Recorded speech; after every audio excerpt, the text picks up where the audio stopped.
THE 1000 Introduction to Theater with Bobbie Bell. The textbook for your course is the full version of the 11th edition of Robert Cohen's Theater, created especially for Valencia College through the McGraw-Hill's Create Publishing, in order to offer a comprehensive textbook at the lowest possible price. For this online course, the required textbook is absolutely necessary. Most of the academic content for the course will be coming from your text. I have set up the course so that you will not need the textbook until the lesson module entitled Chapter 1, What is Theater, and Chapter 2, What is a Play. However, it is a good idea to start reading and studying early.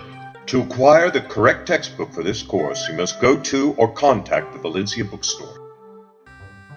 For those of you who are theater majors, this course may prove more rigorous than the practicum courses you have taken. For those of you who are taking this course as a general education requirement, you may find the materials both more creative and more elusive than what you have been accustomed to in other humanities courses. In many ways, theater is a total art form that embraces aspects of literature, music, dance, and the visual arts. The reach of theater certainly embraces all cultures. Indeed, in almost every place where you find the performing art of theater, it is deeply rooted in the spiritual and religious traditions of the culture. During the term, you'll engage theater traditions from around the world from a variety of cultures and eras. What follows are a few examples.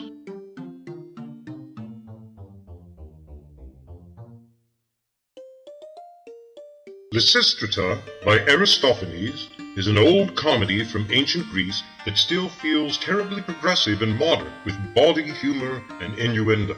In the play, the women of Greece, weary of the constant wars, go on a sex strike and barricade themselves in the Acropolis. Even though the men try to force their way in, eventually love wins out and peace breaks out.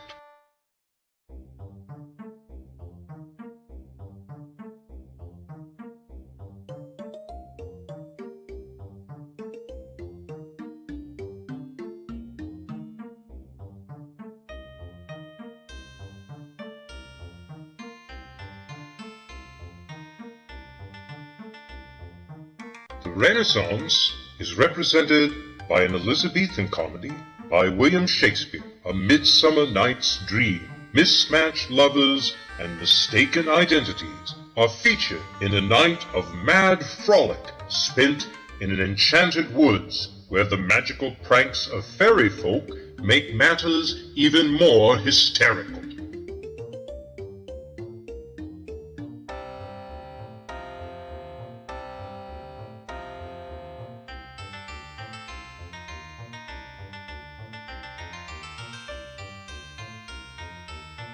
Molière's comedy Tartuffe represents the royal era of theater. In this satirical piece, a hypocritical con artist, posing as a holy man, dupes the head of a wealthy family. His manipulations throw the whole household into an uproar as everyone tries to unmask the villain before he marries the young daughter, seduces the wife, and takes their fortune.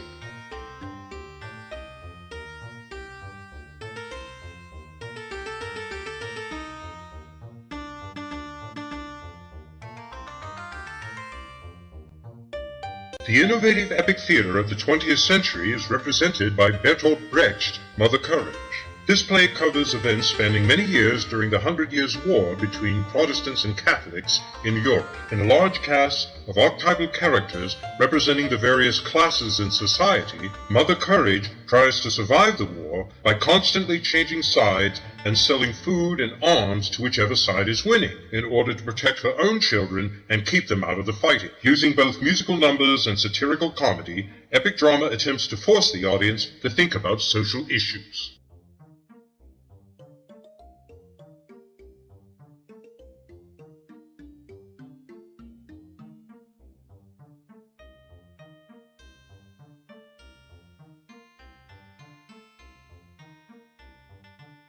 Modern American realism is represented by Tennessee Williams' The Glass Menagerie. In what he calls a memory play, Williams recounts his days during the Great Depression with his overbearing mother and socially shy and mentally ill sister in a small apartment in St. Louis, and how the images of his sister and her gentleman caller who never comes still haunt him.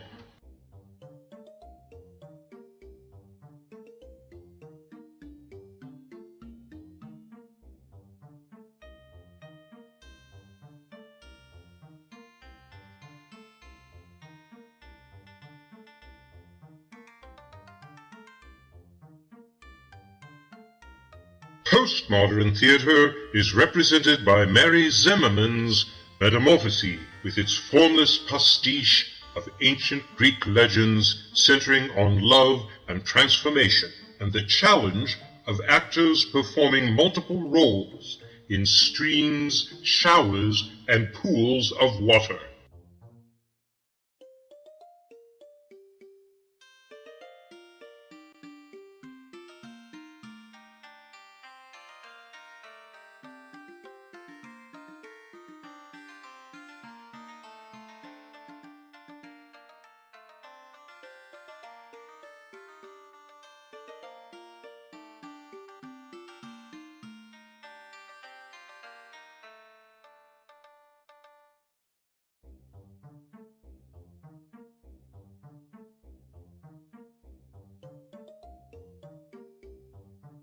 Because of state and federal regulations, the college has stringent policies concerning attendance and no-shows, especially in online courses. For this introductory lesson, make sure that you thoroughly read the syllabus, the welcome letter, and study this lecture. Merely logging into this course does not count towards attendance. You must complete activities by the deadline listed in the syllabus, or you will be withdrawn from the course. To avoid being withdrawn from the class as a no-show, you must log into the course by the deadline listed in the syllabus. Students who are withdrawn for lack of online attendance will not be reinstated under any circumstances. Upon entering the course, you need to read the syllabus and the welcome letter thoroughly. In addition, please watch and review the introductory lecture. Once you have reviewed the introductory lecture and read through both the syllabus and the welcome letter, you need to complete the introductory quiz with a minimum grade of 90%. 9 out of 10 questions. You may take this quiz as many times as necessary to achieve 90%. This quiz must be completed with a minimum grade of 90% before 11:50 p.m. of the deadline listed in the syllabus. Students who do not complete the introductory quiz with a minimum grade of 90% before the deadline will be withdrawn from the course for non-attendance. In addition, you must also post a response to the introductory discussion forum by 11:50 p.m. of the deadline. Failure to post in the introductory discussion forum by the deadline will result in being withdrawn from the course for non-attendance. To repeat, in order to remain enrolled in this course, you must do all three of the following. 1. Log into the course by 11:50 p.m. of the deadline. 2. Complete the introductory quiz with a minimum score of 9 out of 10 by 11:50 of the deadline. 3. Post response to the introductory discussion forum by 11:50 p.m. of the deadline. Failure to complete all of the three requirements will result in being listed as a no-show for the course and being withdrawn. Once you have been withdrawn, you will not be readmitted to the course.